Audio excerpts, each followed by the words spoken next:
क्या आपको पता है मोंटे क्रिस्टो रिसैथ ऑस्ट्रेलिया में स्थित एक भूतिया विला सिर्फ $195 जितना है, जो इंडियन करेंसी में लगभग 14,036 रुपये होता है। और आपको हम बता दें कि मोंटे क्रिस्टो रिसैथ ये ऑस्ट्रेलिया का बड़ा ही पॉश एरिया है, लेकिन इतनी बड़ी जगह पर इस विला का इतना सा दाम, ये जानने के लिए ये वीडियो पूरा देखें। नंबर 1, मोंटे क्रिस्टो रियासत। ऐतिहासिक मोंटे क्रिस्टो रियासत ऑस्ट्रेलिया में न्यू साउथ वेल्स के जूनी इलाके में स्थित है। इस रियासत को ऑस्ट्रेलिया के सबसे अधिक भूतहा और डरावनी जगहों में शुमार किया गया है। इसकी वजह वर्ष 1885 में इसके निर्माण के बाद से यहाँ घटी हुई दुखद घटनाएं हैं। निर्माण के बाद मोंटे क्रिस्टो का मलिकाना हक क्रेवले परिवार के पास रहा और यह परिवार वर्ष 1948 तक यहाँ रहा। इस दौरान यहाँ कई अनहोनी घटनाएं घटी, जिनमें से कईयों को अपनी जान से हाथ धोना पड़ा था। एक बच्चे का सीढ़ियों से गिरने पर हुई दुखद मौत, एक नौकरानी की घर के बालकनी से गिरने से हुई मौत और अस्तबल में काम करने वाले एक लड़के की आग से जलने से हुई अस्वाभाविक मृत्यु जैसे कई घटनाएं घटी हैं, जिससे यह जगह मनुष्य माना जाने लगा। कहा यह भी जाता है कि मोंटे क्रिस्टो रियासत की रखवाली करने वाले व्यक्ति का एक बेटा था, जिसका नाम हेरोल्ड था।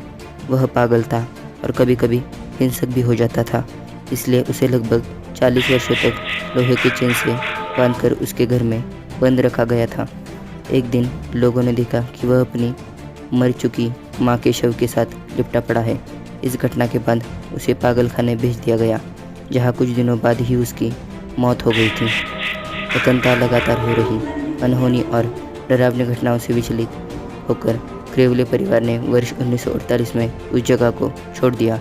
इस परिवार के जाने के बाद यहाँ हो रही अस्वाभाविक मौतों का सिलसिला नहीं थमा। क्रेवले परिवार के जाने के बाद इसे किराए पर देने के लिए कुछ लोगों ने मिलकर मोंटे क्रिस्टो को खरीद लिया और वही वे सभी रखवाले के लिए बने मकान में रहने लगे। परंतु कुछ दिनों के अंदर ही उनमें से एक ही वहाँ हत्या हो गई। इस हत्या के बाद बाकी बेचे लोगों ने इस जगह को छोड़ दिया और तब से मोंटे क्रिस्टो वीरान पड़ा हुआ है। नंबर 2, गुड़ियों का द्वीप। मेक्सिको में मेक्सिको सिटी से लगभग 200 किलोमीटर की दूरी पर एक द्वीप है। मनोरम प्राकृतिक छटा से भरपूर यह जगह पर्यटकों के लिए आकर्षण का केंद्र होने के बावजूद लोग यहाँ जाने से डरते हैं। इसकी वजह से द्वीप के पेड़ों पर लटके गुड़िया का झुंड है।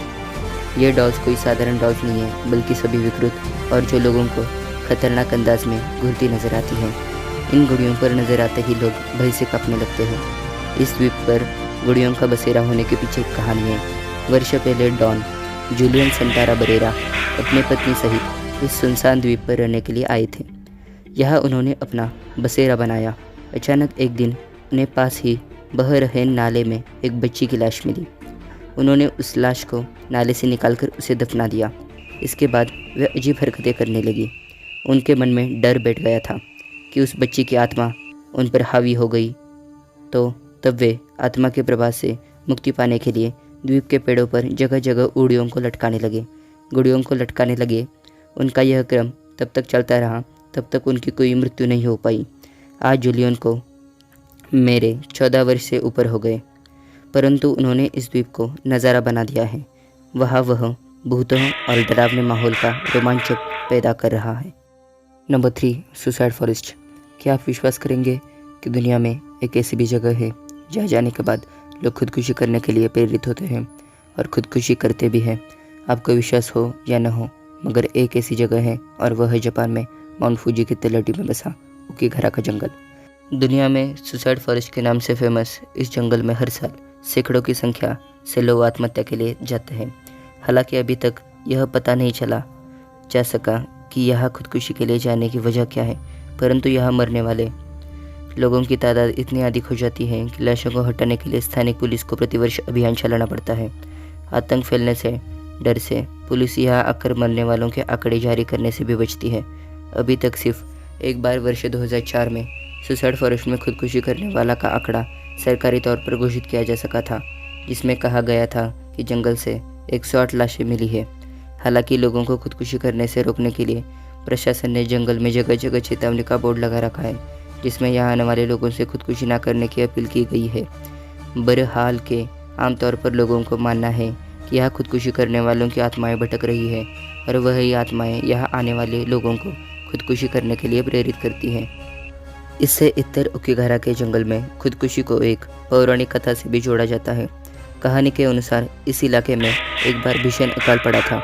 भूख से बिलखते लोग खाने की तलाश में ओकिगारा के जंगल में आ गए थे और यही वे सभी काल के ग्रास बन गए। कहा जाता है कि उन्हीं सबकी आत्माएं यहाँ भटकती रहती है और वे यहाँ आने वाले को अपना शिकार बनाकर खाती है। यह सब बातें सही हो या ना हो, परंतु खुदकुशी की प्रेरणा देने वाले ओकिगारा के डरावने कृत्य का एक शोध विषय अवश्य है।